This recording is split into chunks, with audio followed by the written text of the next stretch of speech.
been a year since I've done one of these for Grand Alliance Order, and in that time there have been a whole bunch of updates to the game, which I think warrants me coming back to revisit the topic. Today we're going to be talking about which allies you want to take. Since I did this last, we've had Bladeborn that have been released, we've had the Cities of Sigmar update that have gone in, as well as just general shifts in the meta from one kind of game to another, going from the basic rulebook missions into the Rumble Pack and generally back again, the new missions from White Dwarf. That's really made a change in what kind of allies you'd want to be taking, and I think that it shows in the most recent Order warbands that we've been seeing do well in tournaments. So today we're going to be looking at that. We're going to be taking a look at the most used or most competitive, however you want to put it, allies that you might want to take in your Order warbands. We're going to be breaking down the fighters, we're going to be taking a look at what they're for, and hopefully I'm going to give you a little bit of insight into the kinds of fighters and the kinds of abilities that you should be looking at when you're looking at building your rosters. Before we get into that though, as always, if you like what you see, please don't forget to like and subscribe, and if you want to throw a little bit more support my way, you can check out YouTube. We've got YouTube membership. You can check out Patreon, where you'll be able to see behind the scenes content. You'll be able to see early previews of my videos before anyone else gets to see them, and you'll be able to have a little bit of a say into the kind of topics that I do. Alternatively, if that's not for you, you might want to check out Streamlabs and you can throw some support that way. Without further ado, let's get into the video. Okay, so I want to start by talking about Order's damage dealers. If you've seen my Destruction video about this, Destruction have a plethora of different fighters at all kinds of different points levels, specifically for getting in there and smashing face. Order doesn't really have that. They're kind of a little bit limited in that regard to maybe 3 or 4 different fighters. And again, those will come generally with a hefty price tag. Most of them are Stormcast, so they're paying for all of those stats that they have to offer. But I do feel like they have some very efficient options when you look into it. If we start here with the Achaian King with Bladed Polearm, this has been used for the last year or so. It's got the movement 10, it's got the fly, it's got 35 wounds, so it's decently tanky enough. It does come in at 305 points, that makes it a little bit expensive, but one thing that the Achaian King does have going for it are its abilities. It has a double where on the first turn it gets to make a free move, and on top of that it has the very efficient Storm of Blows double, which allows you to add half the value of the ability to the model's attacks for the rest of the activation. So it's already got 4 attacks if we take the Bladed Polearm here as an example, so it can go up to 7 attacks, which means it gets to do its move and then it gets to do its attack action with very little loss in damage efficiency from that fighter. So it's very much a silver bullet. It'll shoot at a thing, it will generally kill it if you have a high enough double, but then you kind of have to watch out, because if it manages to get bogged down in fights that it doesn't really want to be in, it only has toughness 4, and those 35 wounds will disappear fast enough if it does come up against any big opponent damage dealers. Secondly, I want to talk about the Annihilator Prime with Grandhammer. It's 200 points. It's just a big beat stick, really. It's very efficient. It does have that movement 3, so that overall keeps its cost down, which is very important when we're looking at a damaging ally. Defensive stats are fantastic. Toughness 6, 25 wounds. Between those two, it really ups its longevity on the battlefield. But the real reason that you're taking it, of course, is for those 4 attacks at strength 6 with the 3-5 damage profile. On average, this thing is going to be hitting most things in the game 3 times for a total of 9 damage, or even more if you manage to get the crit. There are a bunch of interesting Divine Blessing options that you can take with the Annihilator Prime. You can give it the extra attack to just really have it walk into any kind of 10 to 12 wound model and just knock it over in one attack activation. That's generally pretty good. Or you could do something like boost its movement to bring it up to speed. I've seen that being used fairly effectively. Another thing to note is that it does have that 2-inch range, so despite only being movement 3, even on a move attack action, that's 5 inches of threat projection, and with that huge damage profile, it will really be able to do things. You can see it here, the DPA, the weighted average damage it's going to be doing is 8.83, so very close to 9 damage, and it is very efficient because of that. Finally, I wanted to mention Neve Blacktalon. She's a fairly new addition to the roster. So she probably isn't as high profile as the Achillean King or the Annihilator Prime. I do believe that she's got the stats where it matters to be able to make a real big impact. I mean, if you look at her, she's 285 points, so on the expensive side, but then again, not as expensive as that Achillean King. She does get toughness 5 to go with that, so a little bit more survivable. She has movement 7, which is very good, but look at that damage profile, 6-5-2-4. That is a lot of attacks that she is packing into that profile. You could do something like pay the extra 25 points to give her a 3-4 damage profile, which suddenly makes her very good.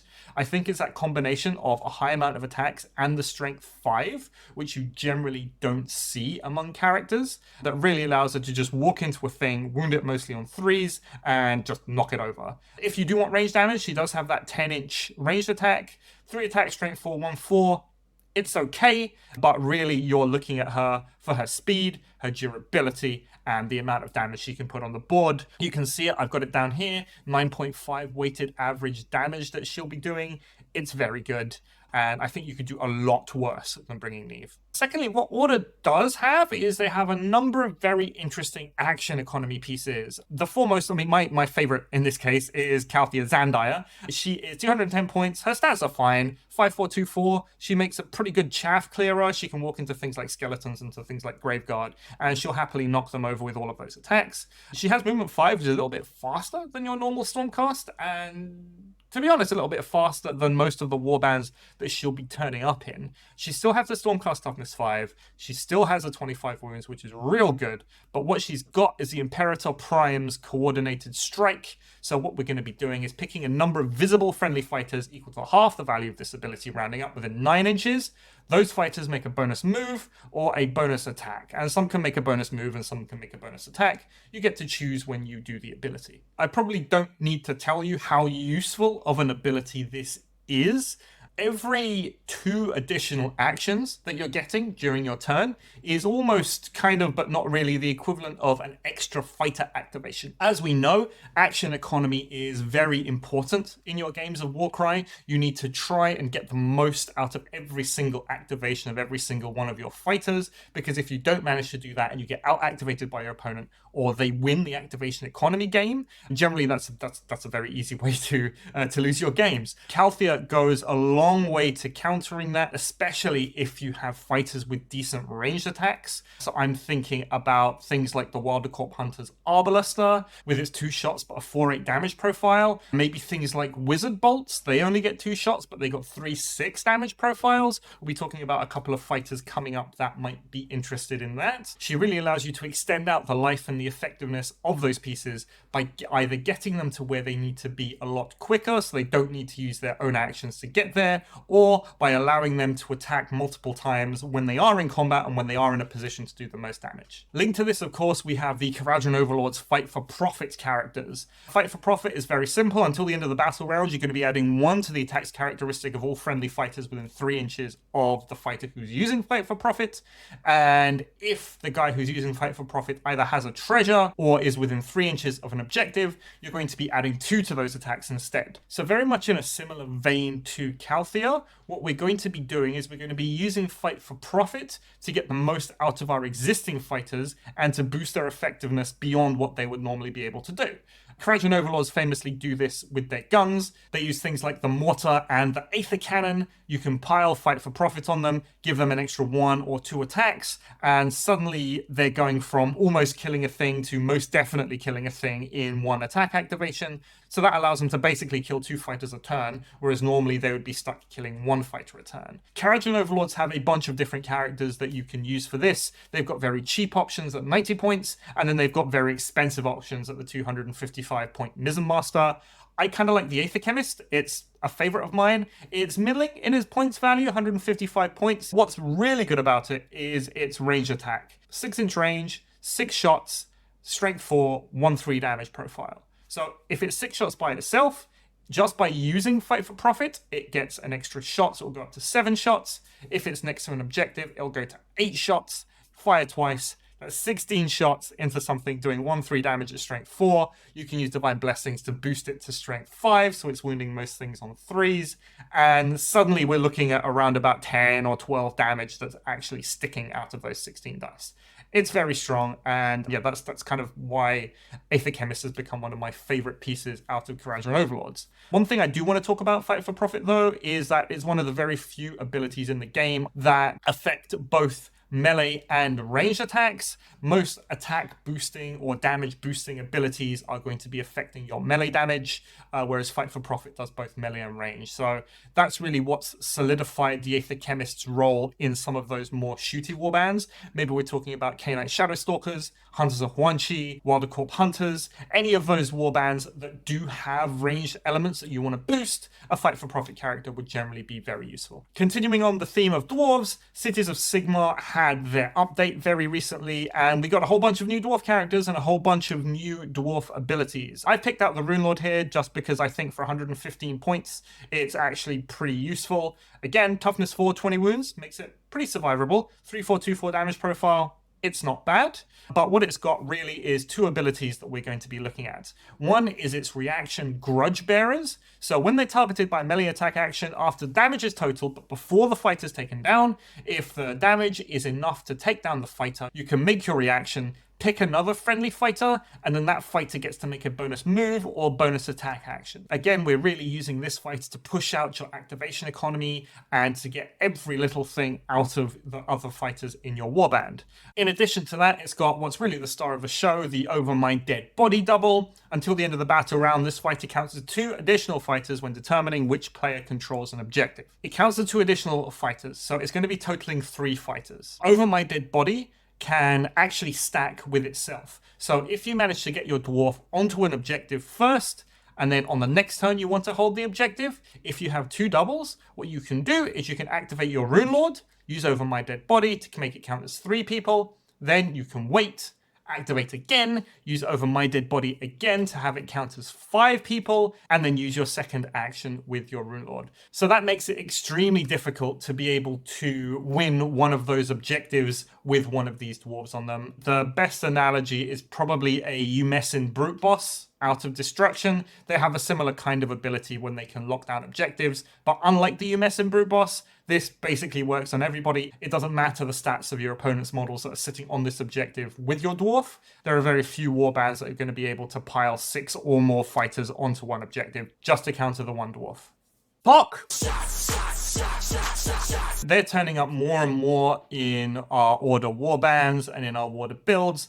It's really... I've got Haskell, Hexbane here and POCK, but in reality, Hexbane is almost, but not really, kind of the tax that you're paying to bring POCK. The main reason why is that shooting profile, 3 to 15 inch range with a 3-6 damage profile. You can use Divine Blessings to boost that to Strength 5. What it's going to be doing is mostly wounding people on 3s. And if you're wounding people on 3s, POCK shoots twice. That's 4 shots. 3 of those will hit. Average 9 to 12 damage. POCK has a double explosive shots, which is real good, to be honest. Effectively, what you're going to be doing is if you score a hit, and I want to stress the fact that you have to hit, you must not crit with your attack. It specifically has to be a hit because they are different things as of the January 2023 Warcry FAQ. But if you score that hit, you're going to be doing half the damage of the ability to all enemy fighters within 3 inches of your target. That's real strong. If you're rolling a double 5 or 6, you're going to be papping for 3 points of damage in a fairly wide area. And the nice thing is that you can wait until the second action when you use POCK to be able to actually use the ability. If you shoot at a thing and you leave it with 3 wounds, you can shoot at his friend next to him, use explosive bolts. If you hit, you kill the thing that you were shooting at, and most likely you're going to kill the chaff unit that you are targeting this time around. POCK is really good. You'll see them more often. And I talked about Haskell Hexbane as kind of, but not really being a tax to be able to take POCK. But he's not. He's actually a pretty solid character. 125 points, movement 4, toughness 4, which is decent. 20 wounds, which is pretty good for a fighter with that points level. He has his ranged attack, 8 inches, 3-4-1-3 damage profile, which is absolutely fine. And in melee, he's not too terrible, 4-3-2-4 damage profile. Haskell Hexbane himself does have the Brand of Righteousness triple, which allows him to add the value of the ability onto the crit profile of his melee attacks. So if you absolutely need to, you can pop Hammer of Righteousness. If you manage to roll a 666, his attack profile goes to 4-3-2-10, which is frankly quite ridiculous. I've been caught out by that before. Between his 2 attack actions, He's going to get 8 attacks. On average, one of them will crit, and he'll be able to knock out basically anything that he puts his mind to. Next up, I want to talk about Kixie Taka the Diviner and the Starblood Stalkers. They saw a lot of popularity last year simply because they were effectively one of the cheapest ways to get chaff units into Order warbands. Order don't have the same kind of Bladeborn options that something like Death do, so any kind of real cheap just utility fighters would generally seems to be fairly popular. The Starblood Stalkers in particular are still sitting on the Warcry 1.0 points algorithm, so they are much cheaper than they would actually be if they were released in this version of Warcry. Effectively, you're getting Kixie Taka the Diviner, who at 125 points, he's not terrible. He has 18 wounds, which is fine. His Wizard Bolt is pretty good. It's strength 3 with a 3/6 damage profile. Only 2 shots, but again, you can use Divine Blessings to boost it up to strength 4 to get mostly wounding on 4s, which out of 2 attack actions allows you to do something like 6 points of damage, which isn't bad considering it's coming at 7-inch range. He also has a pretty good triple, which is a fairly big 9-inch bubble around him that gives +1 movement and +1 toughness. That can be very useful in that regard. Other movement buffs like that usually have a pretty short range, maybe 3 inches or 6 inches. So yeah, 9 inches is pretty premium for a fighter like this. And who does he come with? Normally he's coming with Ottapatl, POCK, and Zepik, 80, 80, and 65 points respectively. They're all skinks, they're all movement 6, but they're all 10 wound skinks, which is probably the most important thing, which makes them far more survivable than they would normally. Ottapatl and Tok both come with fairly strong-ish shooting attacks, only 2 shots, but we're looking at 1/5 and 1/4 crit damage respectively, so you'll be able to try and spike opponents down, especially if you're crit fishing. Ottapatl himself, he also comes with a double. If he is not within 12 inches of a visible enemy fighter, he gets to make a free move. So it's very useful early game. You can use it to get to objectives, you can use it to get to pieces of treasure, go pick it up, and then run away with Ottopatl's high movement and hopefully survive with a decent amount of wounds. They are all Seraphon, so they get the Seraphon reaction, which allows them to turn up to 2 crits into hits instead when they come into them. So that actually really helps stretch out their survivability, along with the skink double that gives them a free disengage in combat. They can kind of move around, they can dance around the battlefield, and generally help pad out other kinds of Order warbands that might otherwise have issues getting these kinds of numbers on the board. Finally, I want to talk about a couple of utility fighters that Sylvaneth have going on here, where I've got the Tree Revenant Scion with Protector Glaive and the Shade Stalker. Despite getting a lot of chatter early last year, I don't think they ever really caught on in competitive play, but I'm mentioning them here because they do have some pretty neat abilities that you can't otherwise find in Order warbands. The Tree Revenant Scion, 115 points, its stats are fine. It comes with the Walk the Spirit Path triple, which is a teleport. Effectively, you remove from the battlefield and you set it up anywhere outside of 5 inches from enemy fighters. You can use it to teleport onto objectives, you can use it to teleport onto treasure and then move away. It's overall, I think it's a pretty versatile ability. The Nighthawk Dreadblade Harrow has a similar ability and it generally does pretty well. So if that's the kind of thing you're looking for, maybe you want to shore up your defense on objective or treasure missions, the Tree Revenant Scion might be for you. Alternatively, we have the Shade Stalker. It's got the Shrieking Terror double, which is effectively a net. You pick an enemy fighter with a number of inches equal to the value of the ability, roll a dice, on a 3 or more until the end of that battle round. The fighter cannot make move actions or disengage actions. It's 140 points, so it's a little bit expensive for a net, especially when you are, again, comparing it to Destruction Warband options. But if you roll a high enough double, it does get a pretty decent chunk of range to go with that net ability. So I think it could be fairly useful. Like I said, neither of these 2 fighters really caught on last year, but I'm mentioning them here because they do have those abilities that are generally fairly hard to find in other Order warbands. Okay, that's it from me for today. Thank you very much for watching. I hope this one has been interesting and informative for you guys. When you're building your Order warbands, seeing which kinds of allies you might want to take, which kinds of Bladeborn units you might want to take, and for what kind of uses you might want to use them for. As always, if you like what you see, please don't forget to like and subscribe, and let me know down in the comment section below what you thought about the selection that I put forward for you today. If you have any options, or if you have any interesting Order allies that you've been using recently, please put that down in the comments. I'd love to hear that. Or if you think I'm just completely crazy and all of these fighters are absolute garbage. Again, something that I'd like to hear. But yes, that's it. That's it from me for today. I've been Itan, this has been Off Meta Musings, and I will see you next time.